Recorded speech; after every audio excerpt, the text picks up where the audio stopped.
মোজার ওপর মাসাহ এটি একটি গুরুত্বপূর্ণ মাসআলা, বিশেষ করে শীতকালের জন্য। এখন শীতকালে আমরা সবাই প্রায় মোজা পড়তে শুরু করব। এ সময় মোজার ওপর মাসাহ করতে হবে। এটি রাসূল সাল্লাল্লাহু আলাইহি ওয়াসাল্লাম থেকে শুদ্ধ সানাদে হাদিস বর্ণিত রয়েছে। রাসূল সাল্লাল্লাহু আলাইহি ওয়াসাল্লামের আমল রয়েছে যে তিনি মোজার ওপর মাসাহ করেছেন। এই মোজার ওপর মাসাহ করার জন্য কিছু শর্ত রয়েছে। সেই শর্তগুলো যদি পাওয়া যায় তাহলে আপনি মোজার ওপর মাসাহ করতে পারবেন, নচেত পারবেন না। 4টি শর্ত রয়েছে। এই 4টি শর্ত যদি পাওয়া যায় তাহলে আপনি মোজার ওপর মাসাহ করতে পারবেন, নচেত না। প্রথম হচ্ছে উজু অবস্থায় আপনাকে মোজা পরিধান করতে হবে। যদি আপনি উজু না করে মোজা পরে নেন তাহলে মাসাহ হবে না, তাহলে আপনাকে খুলতে হবে, খুলে পা ধৌত করতে হবে উজু করার সময়, এবং তারপরে যখন আপনার উজু ভেঙে যাবে মোজা পরার পর তখন আপনি মাসাহ করতে পারবেন। উদাহরণস্বরূপ আজকে আমি দুপুরবেলায় আসরের সময় মোজা পড়েছি, আসরের সময় উজু করে নিয়েছি, তখন পরে নিয়েছি। তো আসরের উজুতে আমি হয়তো মাগরিবও পড়ে নিতে পারবো যদি কারোর উজু না ভাঙে, কিন্তু যদি উজু ভেঙে যায় তাহলে আপনি মাগরিব থেকে শুরু করবেন। যখন আপনার উজু ভেঙে যাবে তখন থেকে আপনি, অর্থাৎ এটা পড়তে হবে কখন? মোজা পড়তে হবে উজু অবস্থায়। এটা হচ্ছে প্রথম শর্ত। মোজা আপনাকে পড়তে হবে, প্রথম শর্ত হচ্ছে উজু অবস্থায়। উজু করে নিয়েছেন, সম্পূর্ণ উজু হয়ে গেল, উদাহরণস্বরূপ এখন আপনি পড়বেন এশার সময়। তো এই এশার সময় উজু করলেন, উজু করার পর তারপরে আপনি পড়ে নিলেন। ফজরে আপনি যখন উজু করবেন তখন আপনি মাসাহ করতে পারবেন, কারণ আপনি প্রথম শর্ত পূরণ করেছেন। দ্বিতীয় শর্ত হচ্ছে এই মোজা দুটি পবিত্র হতে হবে।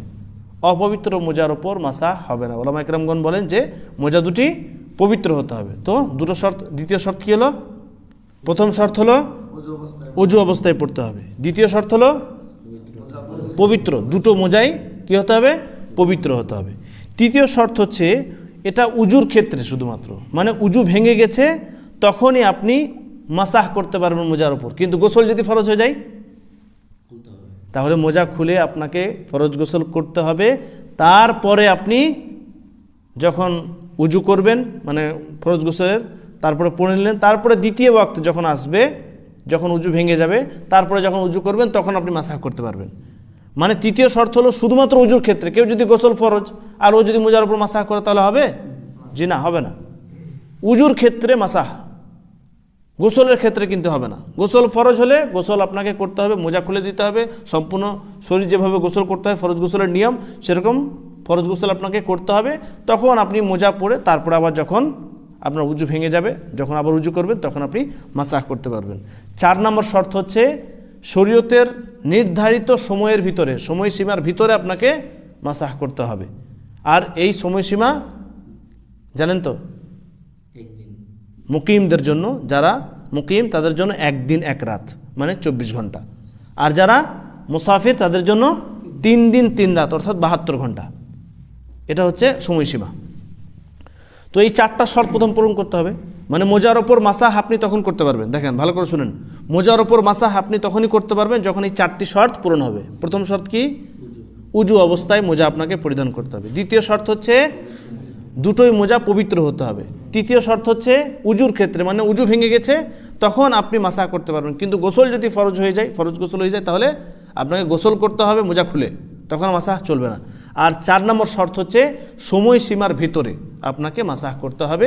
সময়সীমা শেষ হয়ে গেলে আপনাকে আবার নতুনভাবে উজু করে আবার মোজা পড়তে হবে। তারপর আপনি যখন আবার উজু ভাঙবে তখন আপনি আবার মাসাহ করতে পারবেন। কিন্তু সময়সীমার ভিতরে যদি কেউ মাসাহ করে তাহলে চলবে। আর এটা মুকিমদের জন্য 1 দিন 1 রাত, মুসাফিরদের জন্য 3 দিন 3 রাত অর্থাৎ 24 ঘন্টা এবং 72 ঘন্টা।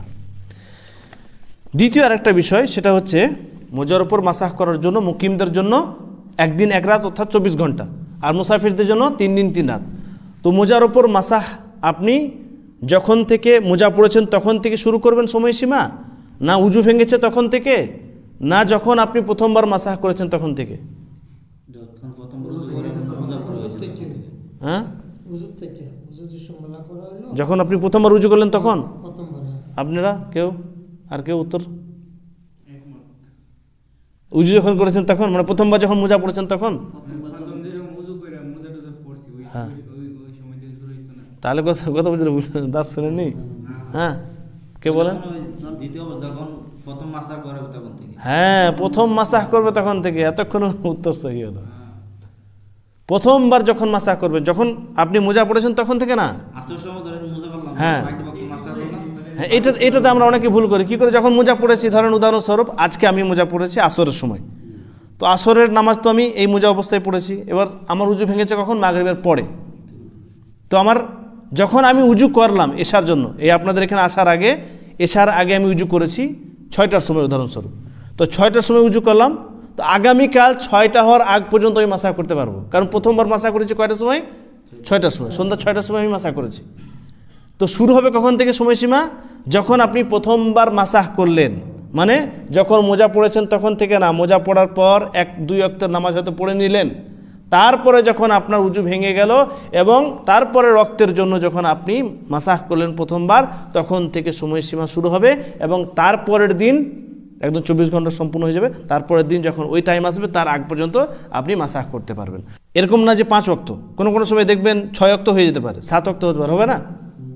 মোজার ওপর মাসা 5 ওয়াক্ত এটা শর্ত না, বরং 24 ঘন্টা হচ্ছে শর্ত। আর শুরু হবে কখন থেকে, যখন থেকে আপনি প্রথমবার মাসাহ করেছেন। তো 5 ওয়াক্ত এখানে শর্ত নয়, বরং 24 ঘন্টা শর্ত। মানে আপনি যখন থেকে প্রথমবার মাসাহ করেছেন তখন থেকে নিয়ে আগামীকাল ওই টাইম হওয়ার আগ পর্যন্ত আপনি মাসাহ করতে পারবেন, এটা হচ্ছে সময়সীমা।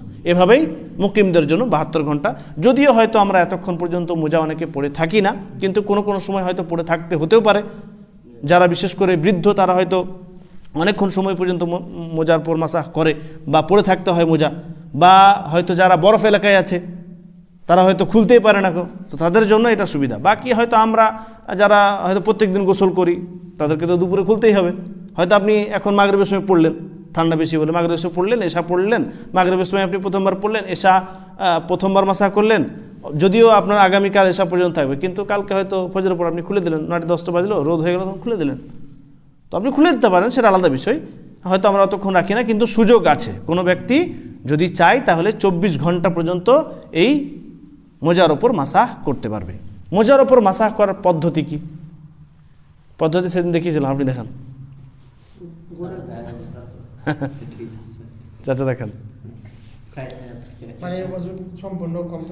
হ্যাঁ, পানি নিলেন, পানি লইয়া বাস 2 পা, হ্যাঁ 2 হাত, 2 হাত, হ্যাঁ মাশাআল্লাহ, এটা হচ্ছে শুদ্ধ পদ্ধতি মোজার উপর মাসাহ করার। দেখেন মোজার উপর মাসাহ করার, দেখেন মোজা পড়েই তো আছি আমি, অসুবিধা হবে না। মোজার উপর মাসাহ করার শুদ্ধ পদ্ধতি, মোজার উপর মাসাহ করার শুদ্ধ পদ্ধতি হচ্ছে আপনার কান এবং মাথা মাসা হয়ে গেল, মাথা কান মাসা শেষ, তাই না? আমরা উজুতে কী করি, শেষে তো পাটা ধুই, তাই না? তো এই দুটো হয়ে যাওয়ার পর তো করি, এই দুটো মাসা, আবার এটাও মাসা হবে, 3টে মাসা হবে যখন মোজা অবস্থায় মাসা করবেন।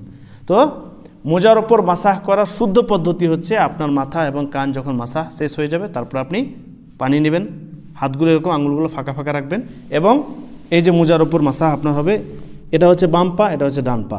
তো ডান হাত ডান পায়ের ওপর, বাম হাত বাম পায়ের ওপর, এই আঙ্গুলের থেকে, মানে পায়ের যেখানে আঙুল সেখান থেকে আপনি এরকম করে ওপর পর্যন্ত উঠিয়ে দেবেন।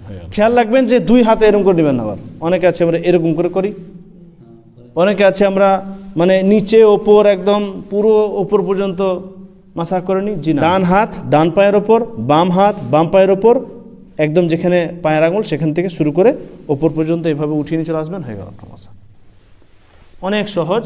এটাকে অনেকে আমরা সহজ না ভেবে কেউ নিচে, কেউ পায়ের উপরে, কেউ আরো কত রকম করতে থাকি। হ্যাঁ, অনেক সহজ। একবার 3 বার না,